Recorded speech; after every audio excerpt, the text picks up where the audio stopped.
40% of Americans' daily lives are disrupted by digestive troubles. That's according to the American Gastroenterological Association. And this month is Digestive Health Month, and it's World Digestive Health Day. Dr. Annie Lin with UT Health East Texas joins us now to talk more about the gut health, which really forms the foundation of overall wellness. Dr. Lin, thank you so much for joining us.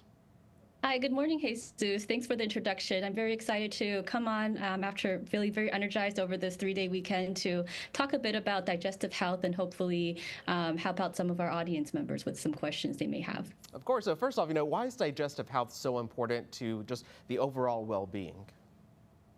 Absolutely. So digestive health is crucial to our overall well-being because our digestive system is responsible for processing and absorbing all the foods that we eat so that every cell in our body gets the necessary nutrients in order to function. And while just that task by itself is extremely important, there's so much more to it. Your gut actually produces numerous hormones, including most of your body's serotonin, which helps to regulate mood and sleep.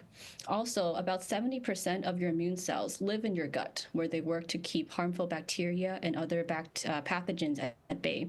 So when your digestive system isn't functioning well, it can lead to problems far beyond just bloating or indigestion. It can affect your energy level, your mental health, and even your risk for getting an infection. And so that's why taking care of your gut isn't just about avoiding discomfort in your stomach. It's also about supporting your whole body from inside and out. We know sometimes our stomachs can feel a little uneasy. Maybe we have a bad couple of days after eating a lot, especially after a holiday.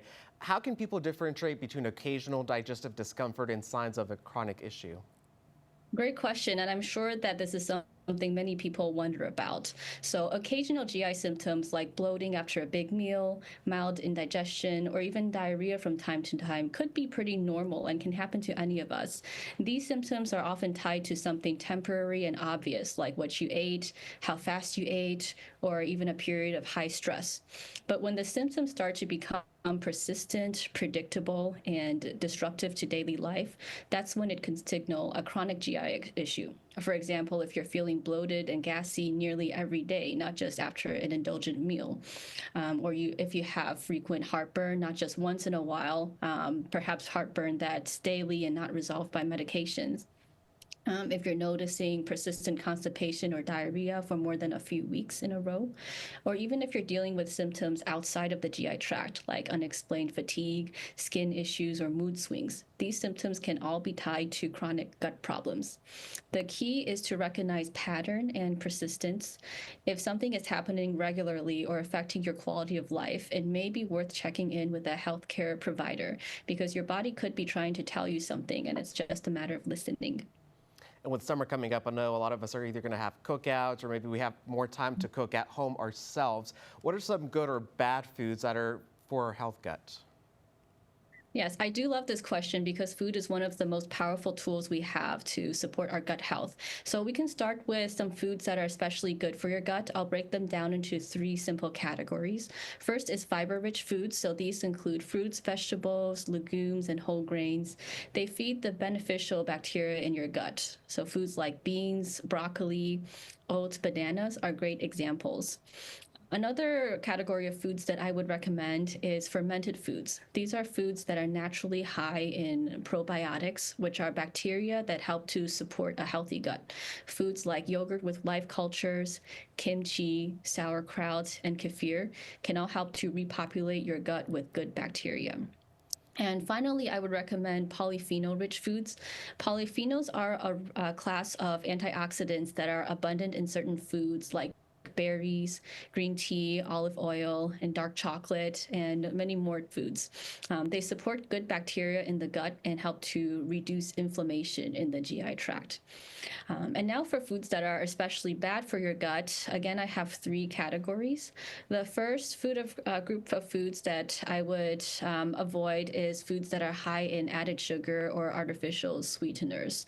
Too much sugar, as we know, can lead to diabetes, but it can also preferentially feed the harmful bacteria and yeast that live in the gut. And also artificial sugars like aspartame and sucralose may disrupt the gut microbiome and cause indigestion. Another food group to stay away from is highly processed or ultra processed foods. These are foods that are low in fiber and full of additives and preservatives that we don't need and that can inflame the gut lining and throw off your microbial balance. So think of fast foods, packaged snacks, especially chips, and frozen meals. And a third group of foods to minimize, and this may be unpopular news, especially as you said, we're going into cookout season, is excessive red meats or processed meats. So foods that are, diets that are high in red meats, processed meats like bacon, hot dogs, deli meats, they have been linked to increased gut inflammation and even colon cancer. So not saying to cut these out entirely, but definitely consider minimizing or eating a smaller portion and then complementing it with foods that are better for you. So the bottom line is if you want a healthy gut, focus on natural, colorful, and fiber-filled foods that are friendly to your good gut bacteria, and try to minimize the heavily processed, sugary, and artificial stuff. Your gut and your whole body will thank you. We can still enjoy a little bit of everything, but in moderation. And Dr. Lin, I know our bodies somehow, our bodies are intertwined. One thing affects another. How do factors like sleep, hydration, and physical activity affect our digestive system? Yes, so sleep, hydration, and physical activity are all very important and often overlooked factors that can contribute to a healthy gut. So let's start with sleep. When you're sleep deprived, it doesn't just make you feel tired, it actually can disrupt your gut microbiome as well and increase inflammation because having less sleep can increase your stress hormone, and that can all affect your gut. And it can also slow down your digestion. So sleeping at least 7 to 9 hours a day, some people need more, some people need less, but having that range of sleep can help decrease your risk of GI conditions such as irritable bowel syndrome and acid reflux. Next, a bit about hydration. Water is essential for digestion. It helps to break down food, move things along smoothly in your intestines, and prevent constipation. So for even mild people with mild dehydration may experience a sluggish digestion or more uncomfortable in their stomach. So it's important to drink at least 8 cups of water a day, even more if you're very active, or if you're spending a lot of time these days outside in East Texas. And finally, for a plug for physical activity, moving your body literally helps to keep things moving along in your GI tract as well. Physical exercise boosts circulation to your guts and stimulate the muscles of your intestines to contract and keep things moving along. So when you combine good sleep, proper hydration, and regular exercise, you're really creating a strong foundation for a happy and healthy gut. So I also know drinking a lot of water has so many other benefits as well. And now probiotics, are probiotics or digestive enzymes helpful, and who should consider taking them? Yes, fantastic question, Jesus. So there's definitely a lot of buzz around probiotics and digestive enzymes. I can tell because I've been getting more questions about these from patients. So probiotics refers to beneficial bacteria that help support a healthy gut microbiome. The gut microbiome refers to trillions of bacteria that live in your digestive tract, and that population comprises of thousands of different species. The larger and more diverse your microbiome is, the better it is for your digestive health. So probiotics can be especially helpful for people who have taken antibiotics or for those who want to strengthen their immune system. But that doesn't mean everybody needs them. If you're already eating a diverse, fiber-rich food diet with fermented foods, your gut may already be in good shape.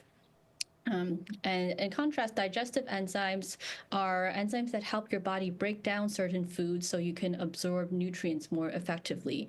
These can be appropriate for people who have conditions like pancreatic insufficiency. They may need pancreatic enzyme supplementation. Some people may have lactose intolerance and may take a lactase, which helps to break down lactose. And there are other food sensitivities as well, which may require specific digestive enzymes. So the bottom line is probiotics and digestive enzymes can be helpful, but they're not a one-size-fits-all. And if you're having concerns about your digestive health, it's always best to talk to a healthcare provider before starting supplements so that you can figure out what your body actually needs. Awesome. All good information there, Dr. Lin. Thank you so much for all that good information. Yes, my pleasure. Thank you, Jesus.